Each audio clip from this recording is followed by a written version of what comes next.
மீண்டுமாய் இந்த நாளில் உங்களோடு நிற்பதில் ஆண்டவருக்கு நன்றி செலுத்துகிறேன். அருமையான அன்பு தம்பி எலியாஸ் அவரை வாழ்த்துகிறேன். அவருடைய துணைவியார், 2 பிள்ளைகள், அன்பு தகப்பனார், அன்பு சகோதரி, தாயார், மகள் மற்றும் 2வது மூத்த சகோதரனா 2வது சகோதரனா மூத்தவர் மற்றும் அவருடைய உறவின் மக்கள், வாழ்விய பிள்ளைகள், உங்களை வாழ்த்துகிறேன். சிறப்பாக 2-3 நாளாக இந்த பக்கம்தான் போனேன். ரொம்ப நல்லா இருந்தது. 24ஆம் தேதி இப்படி போனேன். மங்களபுரம் டிஎல்சி சர்ச்சுக்கு போனேன். உங்கள் சர்ச்சை பார்த்துக்கிட்டே போனேன். ரொம்ப சிறப்பாக டெக்கரேட் இருந்தது. திரும்பி வரப்போ பார்த்தேன், நேற்று பார்த்தேன், முந்தா நாள் பார்த்தேன். இந்த பக்கம் தான் கூட்டங்கள் தொடர்ச்சியாக டெய்லி இந்த பக்கம் போய்கிட்டு வரப்போ பார்க்குறப்போ நல்லா டெக்கரேட் பண்ணியிருக்கீங்க. நல்லா அந்த தம்பி நல்ல வளர்ச்சி அடைஞ்சிருக்கிறாரு. கையில் நிறைய காசு வச்சுருக்கிறாரு. அவர் டெக்கரேட் பண்ணுறதை வச்சு நான் புரிஞ்சுக்கிட்டேன். நல்லா ஊழியம் பண்ணுறாரு, முழங்காலில் நிற்கிறாரு. அப்போ ஆண்டவர் வானத்தின் பலகரியத்தை வந்து இடம் கொள்ளாமல் மட்டும் போக முட்டேன் அவனே ஆசீர்வதிப்பேன்னு சொல்கிறாரு. அப்படி நல்ல பிளெஸ்ஸிங் பண்ணியிருக்கிறாரு.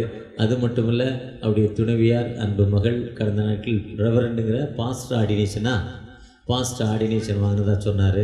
எனக்கு ரொம்ப சந்தோஷமாக இருந்தது. உண்மையாகவே எனக்கு சொல்லலைங்கிற ஒரு வருத்தம் இருந்தாலும் நல்ல ஒரு ஆண்டவர் இந்த வருஷத்தில் ஒரு பெரிய அற்புதம், ஒரு பெரிய அதிசயத்தை கொடுத்திருக்கிறார். கடந்த நாட்களில் எலியாசுடைய தகப்பனார் நல்ல பலவீனப்பட்டு மருத்துவமனையிலிருந்து ஹார்ட் தகராறாகி அவருக்கும் ஆண்டவர் நல்ல வாழ்க்கை கொடுத்திருக்கிறார். அதற்காகவும் ஆண்டவருக்கு நன்றி செலுத்துகிறேன். எல்லா நிலையிலும் ஆண்டவர் உங்களை ஆசீர்வதித்திருக்கிறார். மீண்டும் என்னுடைய குருநாதர் மேத்யூஸ் உள்ளே வாங்க, எனக்கு நல்ல ஒரு பைபிள் அட்வைசர், பைபிளுடைய டிக்ஷனரின்னு சொல்லுவேன், அவர் வந்திருக்கிறாரு. அவரை வாழ்த்துகிறேன். 35 வருஷமாக வர்றப்போ நினச்சிக்கிட்டே வந்தேன், இந்த மனுஷன் ஆளை காணலையப்பா, ரொம்ப நாள் ஆச்சு. வர்றப்போ அது வெளியில் தாண்டுறப்போ அவர் ஞாபகம் வந்தது. அது ஞாபகம் வந்தோன்னே கடவுளை அவரை கொண்டு வந்துட்டாரான்னு தெரியல. உண்மையாகவே அவரை வாழ்த்துகிறேன். தொடர்ச்சியாக நம்முடைய வினோத் ஒரு நல்ல ஒர்ஷிப் லீடர், நல்ல சிங்கர், நல்ல ஒரு சர்ச் வச்சுருக்கிறாரு.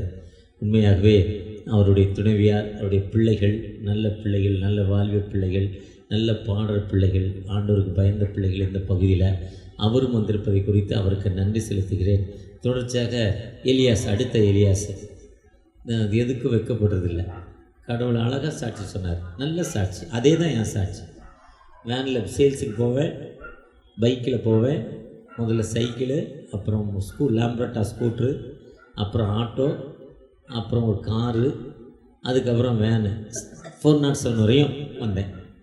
407 வரையும் ஃபுல் சரக்கு ஏற்றிட்டு போகிற அளவுக்கு ஆண்டவருக்கு ஒரு ஸ்கூட்டரில் ஏற்றிட்டு போன சரக்கு அப்படியே டெவலப் ஆகி கொண்டு போனார். எந்த கிராமத்தில் இருக்கிறேனோ அந்த கிராமத்தில் இறங்குறப்போ பைபிள் எடுப்பேன், பைபிள் வாசிப்பேன், ஏதோ ஒரு வசனத்தை வாசிப்பேன், அந்த வசனம் என்னோடு பேசும். திரும்பி ஏறினோன்னே பைபிளை வாசிப்பேன். திரும்பி அந்த கிராமத்தை முடிச்சுட்டு முதல்ல கண்ணீரோடு இறங்குவேன். கண்ணீரோடு திரும்ப எனக்கு பிஸ்னஸே இருக்காது. ஆனால் அதே பட்டணங்கள் ஒரு 4-5 வருஷத்தில் என்னை ஒரு பெரிய கடவுள் மாதிரி வதிப்பாங்க. ரொம்ப அவங்க உட்கார்ந்தவங்க எழுந்து, அண்ணாச்சி உட்காருங்க, அண்ணன் உட்காருங்க, தம்பி உட்காருங்க, என்ன சாப்பிட்றீங்க, எங்கள் வீட்டுக்கு வாங்க. அவங்க குடும்பத்தில் ஒருத்தரை என்னை ஏற்றுக்கொள்வாங்க. அந்தளவுக்கு ஆண்டவர்களோடு பழகுவதற்கும் பிஸ்னஸில் அந்தளவுக்கு. ஏன்னா அவர் சொன்ன மாதிரி ரிச்சாக தள்ளிட்டு போனேன், அது ட்ரைசைக்கிள் தள்ளிட்டு போனேன். ட்ரைசைக்கிள் தள்ளிட்டு போகிறப்போ ஒன்றுமே கிடைக்கல. ஜெபம் பண்ணேன், ஃப்ரிட்ஜு கிடைக்கணும், வாஷிங் மிஷின் ஒரிஜினல் கிடைக்கும், அதில் காயெல்லாம் உடைக்கிறதுக்கு நினைக்க எதுன்னு தெரியல, ஏதோ கிடைக்கணும். ஆனால் ஏதோ கிடைச்சது. பாருங்க, இதுதான் வாழ்க்கை. அதுதான் முதலாவது கேள்வி ராஜ்யத்தையும் அப்பொழுது இவைகள் எல்லாம் கூட கொடுக்கப்படுமா. எவ்வளோ கூட கொடுக்கப்படுமா, அதுதான் பைபிள். நமக்கு மேலே ஒரு பவர் இருக்குது. நம்ம யார்கிட்ட போய் நிற்கிறோமோ அவங்களுடைய கண்களில் நமக்கு கிருபை வேணும். அதான் தேவை கிருபை, மனித தயவு. உண்மையாக ஒரு நல்ல சாட்சி தம்பி சொன்னார். என்னை ப்ராக்டிக்கலாக நான் இன்றைக்கி 66 வயசு வந்துட்டேன். 66 வயசு ஒன்றும் இல்லாமல் வாழ்க்கையை ஆரம்பித்தோம். இன்றைக்கி ஆண்டவர் நல்ல நிலையில், எல்லாரும் போனால் எந்த கூட்டத்துக்கு போனாலும் டிஎஸ்என்ஏ வந்திருக்கிறாருன்னு பெரிய தலைவர்கள் கூட தோற்றம் சொல்லி எழுந்து நின்று வரவேற்கிற அளவுக்கு ஆண்டவர் உயர்த்திருக்கிறார். அந்த அளவுக்கு ஆண்டவர் யார்கிட்ட பேசக்கூடிய ஒரு ராஜாக்கள் கூட உட்கார்ந்து சாப்பிடக்கூடிய அளவுக்கு, அதே நேரத்தில் ஏழை எளிய மக்களோடு உட்கார்ந்து சாப்பிடக்கூடிய அளவுக்கு ஆண்டவர் உயர்த்திருக்கிறார். இந்த ஆண்டில் விசேஷமாய் கடந்த நாட்களில் ஒரு 250 பிளைண்ட்ஸ் பார்வையற்ற மக்களோடு கிறிஸ்மஸ் பண்டிகை கொண்டாடினேன். எனக்கு ரொம்ப நாள் ஒரு ஆசை. முதல்ல ஒரு பாஸ்ட்டு திருக்கண்டலத்துக்கு கூப்பிட்டாரு, கொடுத்தேன். அப்புறம் ஒரு பாஸ்டர் எங்கேயோ கூப்பிட்டாரு, அப்புறம் இன்னொரு இடத்துல கூப்பிட்டாரு பிளைண்டுக்காக. என்னையால் போக முடியல, இவ்வளோ தூரம் ட்ராவல் பண்ண முடியாதுன்ட்டேன், இங்கேருந்து போரூர் வர முடியாதுன்ட்டேன். ஆனால் அதுக்கப்புறம் எங்கள் இடத்துக்கு போன வருஷம் வர வச்சேன். ஆனால் இந்த வருஷம் பிரம்மாண்டமான ஒரு விழாவை ஏற்பாடு செய்து அவங்களுக்கு 2 வேளை உணவு கொடுத்து அவர்களோடு கிறிஸ்மஸ் பண்டிகை கொண்டாடியிருக்கேன். எனக்கு இந்த வருஷத்தில் அது ஒரு பெரிய ரெக்கார்ட் பிரேக். எந்த வித எதிர்பார்ப்பு இல்லை. ஆனால் ஆண்டவர் என்ன நினைக்க சொல்கிறாருன்னா, நீ அப்படி செய்ய போய் தாண்டா உனக்கு வியாதி இல்லை, நீ செய்ய போய் தான் உனக்கு கஷ்டம் இல்லை. கடந்த நாட்களில் போன மாதமும் அதுக்கு முந்தின மாதத்தில் ஒரு பெரிய ஃபயர் கம்பெனிக்குள்ளே கேபிள் 120 பெரிய கேபிள் வருது. அந்த மீட்டரெல்லாம் எரிஞ்சு, அந்த போர்டெல்லாம் எரிஞ்சு அப்படி தீ வெடிக்குது, டப்பு டப்புன்னு வெடிக்குது. அப்படியே எத்தனையோ அந்த தீ அணைப்பான்களை வச்சு அணைக்கிறோம், 10-12 ஆன் பண்ணோம். ஆனால் அது அணையலை, அந்த கேபிள் அணையாக இருக்குது. கேபிள் அணைக்கிறதுக்கு இன்னொரு சொல்யூஷன் இருக்கான், அது எங்கிட்ட இல்லை. ஆனால் அப்படிப்பட்ட நிலைமையிலும் எந்தவித பாதுகாப்பு இல்லாமல் கடந்த அக்டோபர் மாதம்னு நினைக்கிறேன், அக்டோபர் மாதமாக நவம்பர் மாதம் ஃபஸ்ட் வீக்காக தெரில, ஆண்டவர் பெரிய ஒரு அற்புதத்தை செய்தார். இப்படி பல அற்புதம். கடந்த மாதம் அந்த ஆகஸ்ட் 25 29 எங்கள் அண்ணனுடைய நினைவு நாளில் 50 பெட் உள்ள ஒரு பெரிய ஹாஸ்பிட்டலை திறப்பதற்கு ஆண்டவருக்கு இருப்பு செய்தார். அதன் மூலம் அநேக மக்களுக்கு உதவி செய்யக்கூடிய தன்மை என்னுடைய பிள்ளைகள் மூலம், அநேக மக்களுக்கு மருத்துவத்தின் மூலம், ஸ்கூல் மூலம் உதவி செய்கிறோம், மருத்துவத்தின் மூலம் உதவி செய்வதற்கு ஆண்டவர் கிருபை செய்திருக்கிறார். அது நீண்ட நாள் ஆசை. ஆனால் அது திறக்கிறப்போ கொஞ்சம் கடன் ஆகிட்டு, இப்போ கொஞ்சம் கடன் ஆகிடுச்சு. நான் கடன் வாங்குறதில்ல, கடன் கொடுப்பேன், கடன் வாங்குறதில்ல. அது பிள்ளைங்க கடன் வாங்கிட்டாங்க, மனதளவில் கஷ்டம். ஆனால் அதுக்கு நான் நினச்சேன், இது ஒரு கல்யாண சித்திரமாக திறந்துருக்கலாமே, நிரந்தர வருமானம், ஒரு ஆளை வேலைக்கு போட்டால் போதுமே. ஏன் அப்படி ஹாஸ்பிட்டலில் திறந்தோம்? 100 பேர் வேலை செய்கிறாங்க, இப்போ 85-90 பேர் இப்போ வேலை செய்கிறாங்க அந்த இடத்துல. இது நமக்கு கஷ்டமாச்சேன்னு திங்க் பண்ணேன். ஆனால் இன்னொரு வகையில் எத்தனையோ முடியாத மக்கள், எங்களுடைய திருச்சபையில் கணவன் இல்லை, 2 பிள்ளைகள், ஒரு வாலிப மகள் 32 வயது இருக்கும், எடை 27 கிலோ தான் இருப்பாள். மரண படுக்கையில் எங்கள் அண்ணி கொண்டாந்து அந்த பிள்ளையை சேர்த்தாங்க. அப்படி பிள்ளைகளுக்கு உதவி செய்வதற்கு ஆண்டவர் கிருபை செய்தார். கடந்த ஆண்டு இந்த ஆண்டு சிறப்பான ஆண்டாய் ஆண்டவர் தந்திருக்கிறார். வருகிற ஆண்டிலும் இப்படி ஒரு ஆசீர்வாதமான ஆண்டாய் உனக்கு தருவார். இந்த சிறப்பான ஆண்டு உங்களுக்கும் தருவார். நான் ஒன்றும் இல்லைப்பா, ஹவுசிங் போர்டில் எனக்கு வீடு சேங்ஷன் ஆச்சு, வீடு என்னால் வாங்க முடியல, 1.5 லட்ச ரூபா, ஆனால் நான் 60,000 ரூபா தான் கட்டணும், அதுக்கு எனக்கு வழி இல்லாமல் இருக்கிறேன்னு நீங்கள் யாராவது இருந்தால் ஆண்டவர் சொல்கிறாரு, நீ கவலைப்படாதே, திகையாதே, நான் உன் தேவன், நான் உன்னோடு இருக்கிறேன்னு சொல்கிறேன். நீங்கள் என் நாமத்தினால், அதுதான் அவர் திருச்சபையில் என்ன சொல்கிறாரா, 2 நாளாக 7ஆம் அதிகாரம் 12ஆம் வசனம், ஒரு பெரிய சர்ச்சை அவர் பாட்டில் சொன்னார். சர்ச்சுக்கு கொடுக்கறது நீ கவலைப்படாத, திருச்சபைக்கு கொடுன்னு அவர் சொன்னார். ஆனால் இது ஆண்டோடைய இல்லம், ஆண்டோடைய இல்லத்தில் அந்த புதிய ஏக்கத்தோடு நிற்கிறப்போ அவர் சொல்கிறார், சாலமோன் பெரிய சர்ச்சை திறக்கிறார். 1 ராஜாக்கள் 8:63 2 நாளாக 6ஆம் அதிகாரத்தில், மெய்யாகவே மெய்யாகவே தேவன் பூமியில் வாசம் பண்ணுவாரோ, வானாதி வானங்கள் உண்மை கொள்ளாதே, நான் கட்டின ஆலயம். பெரிய சர்ச்சை கட்டிட்டு சொல்கிறார். ஏன்னா அவர் அவருடைய தொங்கல், அவருடைய சிங்காசனம் மேலே இருக்கிறார். எங்கே இருக்கிறாருன்னா, வானம் எனக்கு சிங்காசனமும், ஏசாயா 66 சொல்கிறார். ஏசாயா 6:6 சொல்ல, என்னுடைய வஸ்திரத்தின் தொங்கல் ஆலயத்தில் நிற்குதுங்கிறார். பவர் ஒரு சாதாரண பவரில் சர்மவில தேவன், அவரால் முடியாத காரியம் இல்லை. சங்கீதம் 33:1 வாசித்தீங்கன்னா ரொம்ப அருமையாக இருந்தது. கடந்த நாளில் வாசித்தேன். அந்த 33 எனக்கு ரொம்ப பிடிக்கும். அவர் சொல்ல ஆகும், அவர் கட்டளையிட நிற்கும், அவர் சொன்னால் நடக்கும், அவர் கட்டளையிட. அந்த 33:1 அந்த 9 அதிகாரங்களை கடந்த நாளில் ஒரு நாள் வாசித்தேன். அந்த 33:9 எனக்கு ரொம்ப பிடிச்ச வசனம் தான். ஆனால் அதில் 33:1 சொல்ல, நீதிமான்களே கர்த்தருக்குள், அந்த 3ஆம் வசனம் சொல்றாரு, கர்த்தருடைய வார்த்தை உத்தமமும் அவருடைய செய்கைகள் சத்தியமும். உத்தமம்னா என்னது? உண்மை, ட்ரூத், உண்மை. சத்தியம் தான் உத்தமம், உண்மை தான் உண்மை. அவருடைய வசனம் உத்தமம், அது உண்மை. அது நீதியிலும் நியாயத்திலும் பிரியப்படுகிறார். பூமியை கர்த்தருடைய காருண்யத்தால் நிறைந்திருக்கிறது என்று சொல்றாரு. 6ஆம் வசனம், கர்த்தருடைய வார்த்தையினால் வானங்களும் அவருடைய வாயின் சுவாசத்தினால் அவருடைய சர்வசேனைகளும், வார்த்தைகளும் சுவாசத்தினால் உண்டாக்கினாராம். உண்டாக்கிடுவது உண்டாக்கிடுவதுனா உண்டாயிட்டு மண்ணை எடுத்தாரு, அவர் கண்ணாடி முன்னால் போய் நின்னார், பீரோக்கு முன்னால் கண்ணாடி நின்னார். அவர் என்னைய மாதிரி நான் 61 கிலோ இருக்கேன், என்னைய மாதிரி அவரை உருவாக்கிட்டார். என்னைய இவரை மாதிரி அவரை உருவாக்கிட்டார், இவரை மாதிரி இவரை உருவாக்கிட்டார். உருவாக்கிட்டு மண்ணில் உருவாக்கிட்டு சுவாசத்தை கொடுத்தார், ஊதிட்டார். அதுதான் அந்த வசனம் சொல்லுது. அதே மாதிரி அந்த ஆண்டவர் சொல்ல என்ன நடக்கும்? அவரால் முடியாத காரியம். காற்றையும் கடலை பார்த்து இறையாதேனார். அது என்ன பண்ணலை? இறையலை, நின்றுச்சு. நேற்று ஒரு மிஷனரியை பற்றி கேள்விப்பட்டேன். கப்பலில் போனாராம். கப்பலில் போய்கிட்டு இருக்கப்போ புயல் வந்துருச்சு, எல்லாம் பயந்தாங்களாம். அவர் முட்டி போட்டாராம், ஜெபம் பண்ணார், நின்றுச்சா. அப்போ சில 27 பவுலடியில் சொல்கிறார்ல, கவலைப்படாத, இருக்கிறத சாப்பிட்றா, இப்போ ஒரு கரைக்கு போயிடுவோம், கவலைப்படாதராங்க. ஜீசஸ் கப்பலில் போகிறப்போ ஏன்பா பயப்படுறீங்க சொல்கிறார். அது ப்ராக்டிக்கலாக நம்ம வாழ்க்கையில் நடக்குது. 4 வருஷத்துக்கு முன்னாடி பெரிய வெள்ளம், ஒரு 10 லட்ச ரூபாய்க்கு மேலே லாஸு. அதுக்கு மேலே வெள்ளம் வந்தால் ஒரு 1 கோடி ரூபா லாஸ் ஆகிடும். அதுக்கு மேலே ஒரு 1 இன்ச்சு தண்ணி வந்தால் 1 கோடி ரூபா லாஸ் ஆகிடும். கண்ட்ரோலே பண்ண முடியாது. அந்த வெள்ளத்தோடே கம்பெனிக்குள்ளே போயிட்டேன். எங்கே பார்த்தாலும் தண்ணி. ஆனால் அந்த இடத்துல நின்று ஒரு ஜெபம் பண்ணேன். அதுக்கப்புறம் ஒரு நூல் அளவு, ஒரு எம்எம் கூட தண்ணி என்ன பண்ணலை, கூடலை. ஒரு 1 மணி நேரம் அந்த தண்ணி அப்படி நிலையாக நின்றுச்சு. அதுக்கப்புறம் குறைய ஆரம்பிச்சிருச்சு. இதெல்லாம் ப்ராக்டிக்கலாக மனிதனுடைய வாழ்வில் நடக்கக்கூடியது. நீங்களும் கேட்குறப்போ அதை கொடுங்க. பவுலடிகளுக்கு மட்டும் இல்லை, பேதடிகளுக்கு மட்டும் இல்லை, உங்களுக்கு எனக்கும் கொடுக்குறது.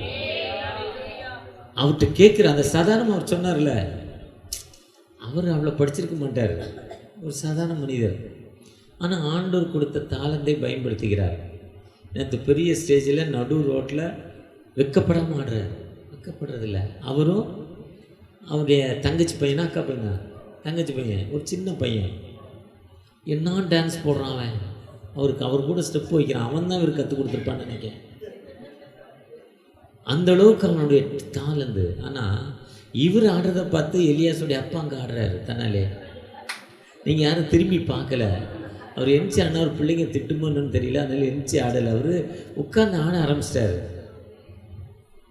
ஆண்டவர் கொடுத்த நன்மை நினைச்சு ஆடுறதில்ல, அவருடைய ஜெபம் கேட்கப்படுது.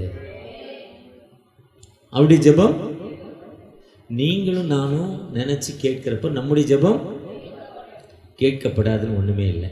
இப்போ ஆண்டவற்றை நம்ம எப்போ எந்த நிலையில எப்படி கேட்டாலும் அதுதான் 2 நாளும் 7:14 சர்ச்சை திறந்துட்டு சொல்கிறாரு. உங்கள் தேசத்தில் மழை இல்லையா, உன் தேசத்தில் கொள்ளை வியாதியா, உன் தேசத்தில் பஞ்சமா. தண்ணிக்கு ஒரு 5 வருஷத்துக்கு மேலே எப்படி அலைஞ்சோம், ராத்திரிலாம் காத்து கிடந்தோமா, வண்டி எப்படி ஒன்று நின்னோமா, அதுதான் மழை இல்லை. பஞ்சம், அந்த ரூபா நோட்டு செல்லாதனொன்னே சோறு கிடைக்கல பாருங்க, அதுதான் பஞ்சம்.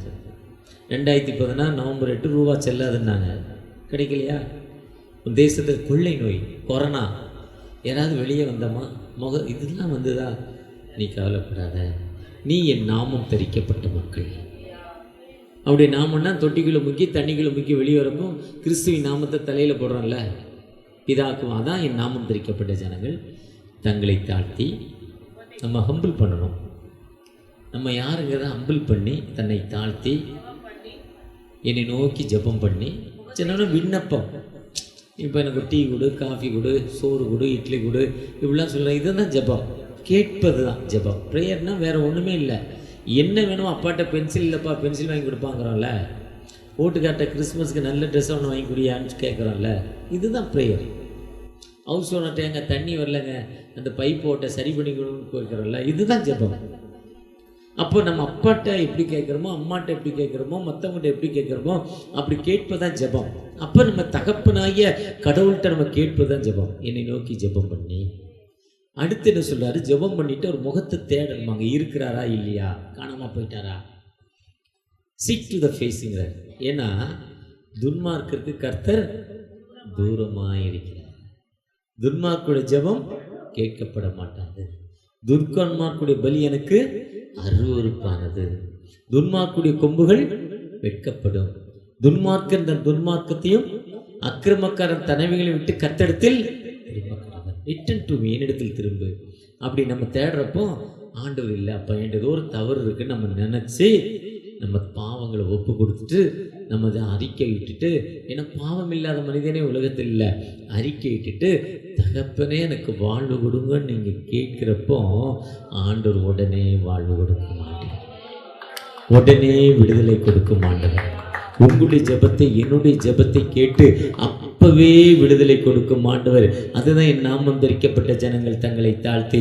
ஒருவேளை பிளெஸ்ஸிங்காக ஆசீர்வாதத்துக்காக நீங்கள் பாஸ்டிங் இருக்கீங்க, பாஸ்டிங் இருந்தால் மட்டும் ஆசீர்வாதம் வந்துடாது.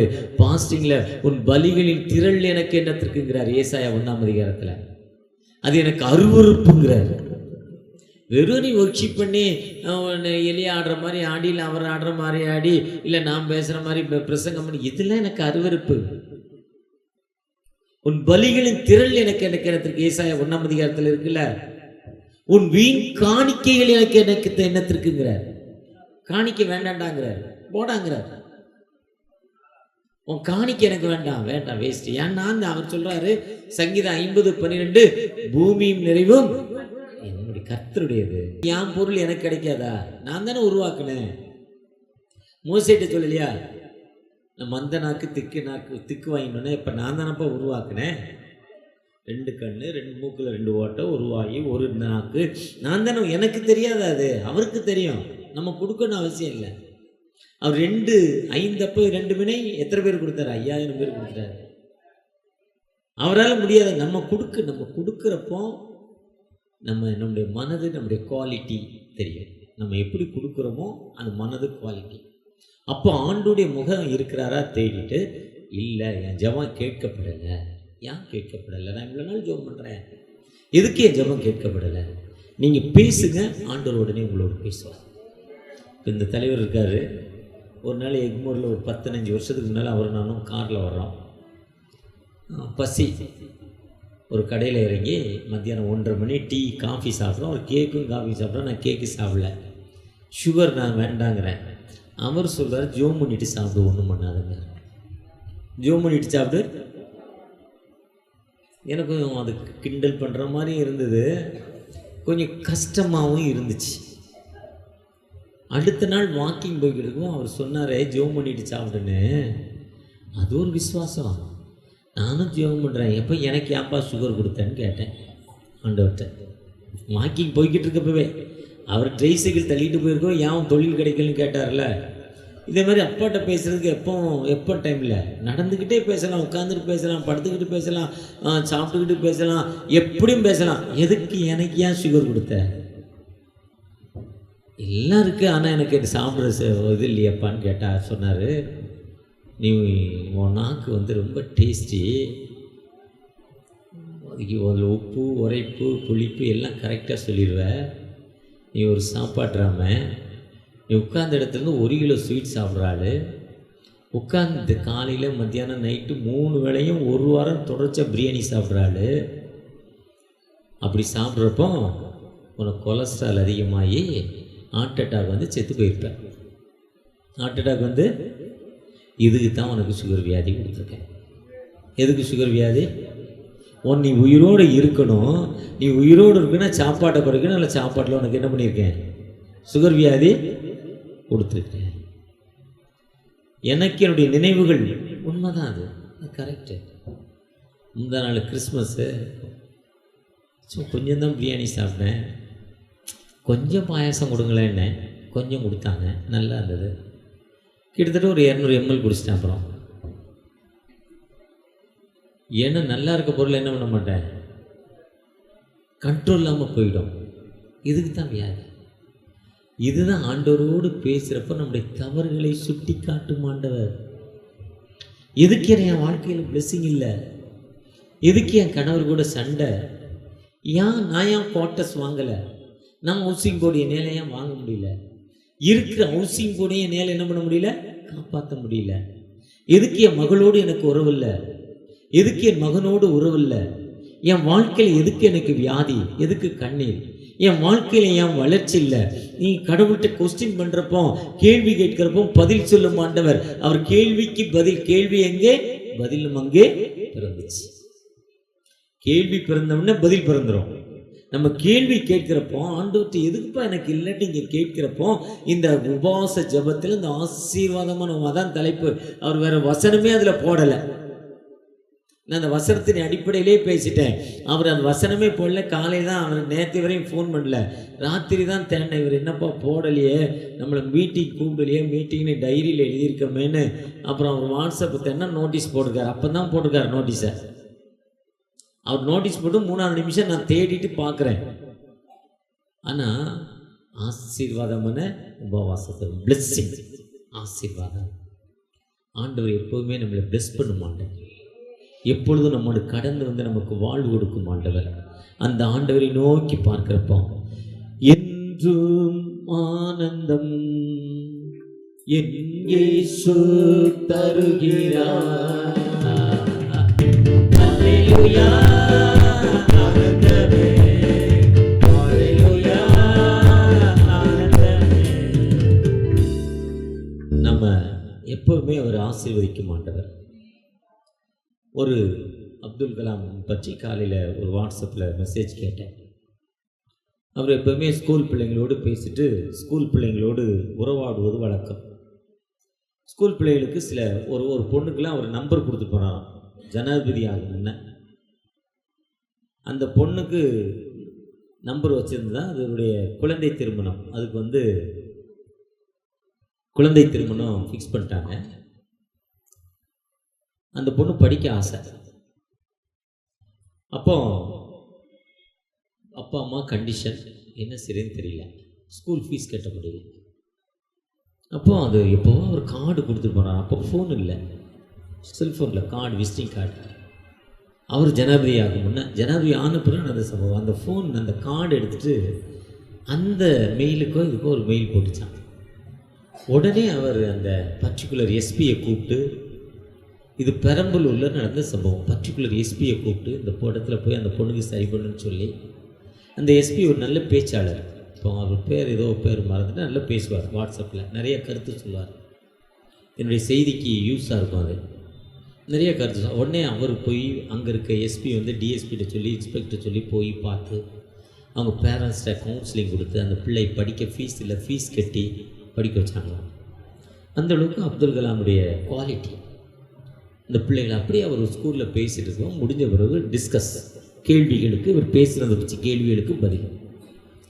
அப்போ ஒரு பையன் எழுந்து, நான் வாழ்க்கையில் முன்னேறணும்னு நினைக்கிறேன், வாழ்க்கையில் முன்னேற நிறைய கஷ்டம், நான் ஒரு படி ஏறினா 2 படி இறங்குது, என்னையால் வாழ்க்கையில் முன்னேற முடியலன்னாராம்.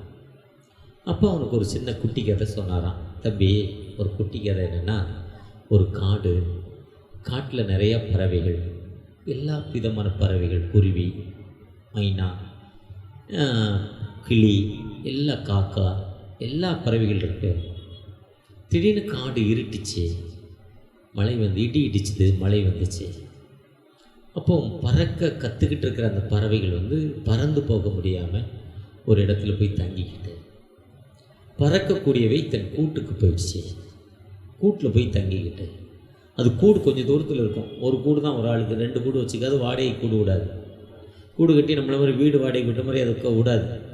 அதுக்கு அந்த கூட்டில் போய் தங்கிட்டு, ஆனால் அதில் கழுகு மட்டும் என்ன பண்ணுச்சுன்னா, அந்த மழை பறந்து பறந்து பறந்து பறந்து மேலே மேலே மேலே போச்சான். அப்போ எல்லா பறவைகளும் சொல்லிச்சான், மழை வந்துருச்சு, இடி இடிக்கு, மின்னல் வருது, பைத்தியக்கார கடுகு மேலே மேலே மேலே போதே, முட்டாள்னு சொல்லிச்சான். ஆனால் அந்த மழையை அது கவனிக்கலையா, இடியை கவனிக்கலையா, அந்த புயலை கவனிக்கலையா அது. ஆனால் பறந்து பறந்து பறந்து மேலே போச்சான், மேகத்துக்கு மேலே போயிடுச்சான். ஏன்னா மழை எப்படி வருதுன்னா, தண்ணீர் வெயிலின் வெக்கையினால் ஆவியாகுது. ஆவியோடைய குவாலிட்டி என்னென்னா, நீங்கள் வீட்டில் சோறு பொங்குறப்போ தண்ணி கொதிக்கிறப்போ ஆவி எங்கே போகுது? மேலே தான் போகும். நெருப்பு மேலே தான் எரியும், கீழேயே நீங்கள் எரிய வைக்க முடியாது. புகை மேலே தான் போகும். புகை எப்போவுமே மேலே தான் போகும். புகையை நீங்கள் கீழே வர வைக்க முடியாது. அந்த ஹீட்டு மேலே தான் போகும், சூடு. அந்த தண்ணி ஆவியான மேலே போகுது. கொடைக்கானல் ஊட்டி போனால் என்ன அது? கொடைக்கானல் ஊட்டி இன்னும் அந்த குளிர் பிரதேசங்கள் ஐஸாக இருக்குது. குறிப்பிட்ட தூரம் போனோடனே பூமியிலிருந்து ஒரு குறிப்பிட்ட தூரம் போன ஆவி ஐஸ் ஆகிடுது. ஐஸ் ஆனோடனே ஐஸ் கட்டி ஆகிடும். அதுக்கப்புறம் அதனால் கீழே வர முடியல. அதுக்கப்புறம் இந்த ஐஸ் கட்டி கீழே வந்து கீழே வர வர பூமியில் என்ன அது வெக்கையாகுது. வெக்கையாகி என்ன அது தண்ணியாகி மழையாக பெய்யுது. இதுதான் மெத்தட், மழைக்குடைய மெத்தடு. எரேமியா 14:22 கழுதைக்கும் கல்யாணம் பண்ணால் மழை வராது. இதுதான் மழையோட மெத்தட். எரேமியா 14:22 சொல்லியிருக்காரு தீர்க்கதரிசி. அப்போ அந்த கழுகு வந்து அந்த மேகத்துக்கு மேலே போயிடுது. மேலே மேலே போய் அந்த மழையே அது மேலே படாத, அந்த இடியே அது மேலே படாமல் அதை காப்பாற்றிடுது. கஷ்டங்கள் வந்தாலும் அது தன்னை நோக்கி மேலே மேலே மேலே மேலே போகுது. அந்த கஷ்டத்தை எதிர்பார்க்கல.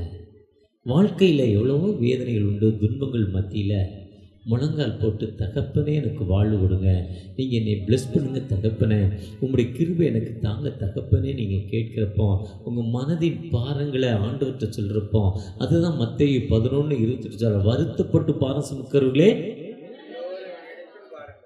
நான் உங்களுக்கு நான் சாந்தமும் மனத்தாழ்மையுமான மனிதன். நுகத்தை என் மேலே வச்சுருங்க. நுகம்னா மாட்டு வண்டி பார்த்துருக்கீங்க, முன்னால் பின்னால் வண்டி இணைக்கிறதுக்கு ஒரு கட்டைக்கு பக்கத்தில் இப்படி ஒரு கட்டை. இந்த கட்டையை தூக்கி மாட்டோட கழுத்தில் வச்சா மாடு என்ன ஆகுது, இந்த மாட்டோட வெயிட்டெல்லாம் இப்போ எங்கே போயிடுச்சு, இந்த முகத்தில் வந்து இதான் நுகம், இந்த கட்டை தான் மாட்டுடைய கழுத்தில் போயிடுச்சு. இப்போ அதனால மாடுடைய கழுத்து தேஞ்சி தடிப்பாக இருக்கும். அதே மாதிரி நமக்கு எவ்வளோ துன்பம் எவ்வளோ கஷ்டம் வேதனை இருந்தாலும் கர்த்தரிடத்தில் பாரத்தை வைத்து விடு. 55:22 சொல்கிறார். பிலிப்பு 4 ஒன்றுக்கும் கவலைப்படாமல். 1 பேதுரு 5:7 அவர் உங்களை விசாரிக்கிறவன். அப்படியா அவர் என்ன பண்ற? உங்களை கவலைப்படாதே, திகையாதே, எப்பொழுதும் சந்தோஷமாயிருங்கள், எல்லாவற்றுக்கும் தோத்திரம் செலுத்துங்கள், இடைவிடாமல் ஜெபம் பண்ணுங்கள். எல்லாத்துக்கும் தோத்திரம் செலுத்துங்கள். அதுதான் யோபு கர்த்தர் கொடுத்தார், கர்த்தருடைய பரிசுத்த நாமத்துக்கு. அதனால் இந்த புதிய ஆண்டில் எந்தவித கவலைப்படாமல் தகப்பனை உங்கள்கிட்ட என் கஷ்டத்தை கொடுத்துறேன், நீங்கள் உங்களுக்கு தெரியும்ப்பா நான் எவ்வளோ நாள் இருக்க போகிறேன்னு. ஏன்னா ஹார்ட் ஓப்பன் ஹார்ட் சர்ஜரி பண்ணி எனக்கு தெரிஞ்சு பிஷப் தெய்வ சகாயம் 35 ஆண்டுகள் இருக்கார்.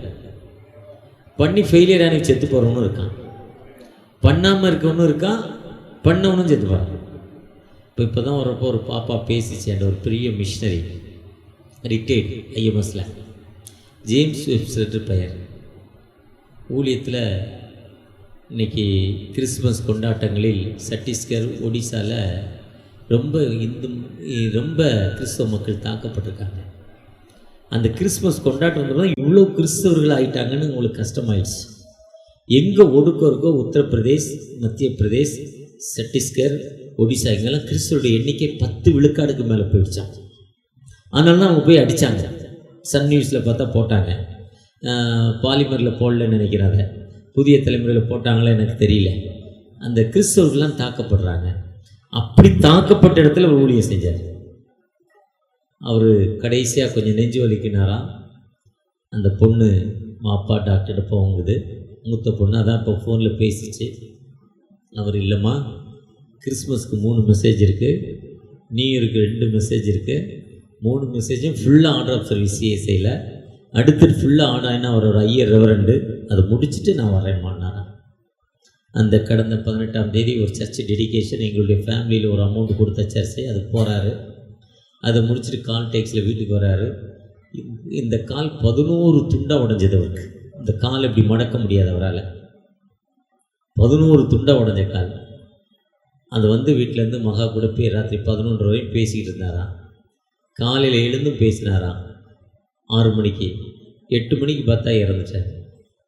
இது ஆனால் அவர் சொன்னார், அப்பா வாங்கப்பா ஆன்ஜியோ பண்ணுவோம், என்னென்னு பார்த்துருக்கேன். அவர் சொன்னார், ஆண்டுடைய வேலையை முடிச்சு தான் வருவேண்ணா. கர்த்தருடைய சித்தம் இதுதானே, அதால் என்ன பண்ண முடியாது. அப்படிப்பட்ட காலங்கள் இருக்கிறப்போ நம்ம ஆண்டவர்கிட்ட தகப்பனை என்னை பிளஸ் பண்ணுங்க தகப்பனை, ஒரு புதிய ஆண்டுக்குள்ளே கடந்து போகிறாய், இந்த ஆண்டில் எனக்கு எவ்வளோ ஆசீர்வாதம் தந்திருக்கீங்க, இந்த ஆண்டில் உடைய கிருபை எனக்கு எவ்வளோ இருந்திருக்குப்பா, இந்த ஆண்டில் நீங்கள் என்ன மாதிரி பிளஸ் பண்ணியிருக்கீங்க தகப்பனை, அந்த பிளஸ்ஸிங் வருகிற ஆண்டில் எனக்கு தாங்க தகப்பனை. தகப்பனே. என்னை பிளஸ் பண்ணுங்க தகப்பனே.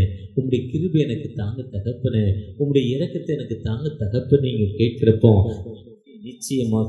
நிச்சயமாக விடுதலை கொடுக்கும் ஆண்டவர், நிச்சயமாக வாழ்வு கொடுக்கும் ஆண்டவர். அந்த ஆண்டவர் நிச்சயமாக உங்களை எல்லா நிலையிலும் உயர்த்தும் ஆண்டவர், எல்லா நிலையிலும் வழிநடத்தும் ஆண்டவர்.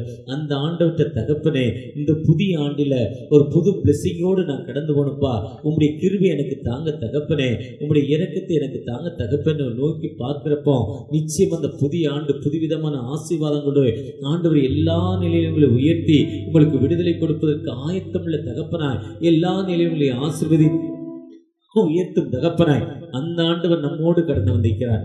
அந்த ஆண்டவற்ற தகப்பனே, என்னை பிளஸ் பண்ணுங்க, என்னை பிளஸ் பண்ணுங்க தகப்பன். நோக்கி பார்ப்போமா?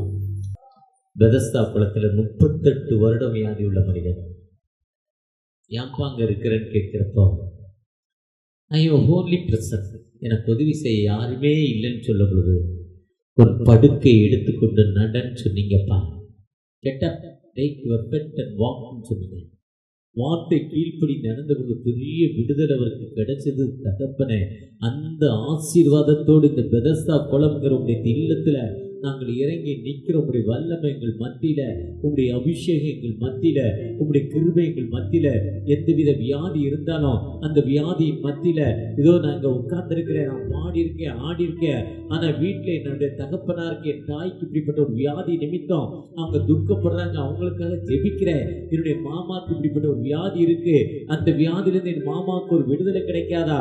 ஏக்கத்தோடு கண்ணீரோடு ஜெபிக்கிற அந்த அன்பு பிள்ளைகள் மத்தியில உங்களுடைய பிரசனம், உங்களுடைய வல்லமை, உங்களுடைய அபிஷேகம் தகப்பனே, யாரெல்லாம் உண்மை நோக்கி பார்க்கிறாங்களோ அந்த மக்கள் மத்தியில உங்களுடைய கிருபை இறங்க போற தயவுக்கா கூட, அந்த மக்கள் மத்தியில உங்களுடைய அபிஷேகம் இறங்க போற தயவுக்கா கூட நன்றி நன்றி நன்றி தகப்பனே, நன்றி நன்றி. ஒவ்வொருவரையும் ஆசீர்வதிங்க. அறுவடை மிகுதியாலோ இல்லை, அன்பரின் கதறல் கேட்டி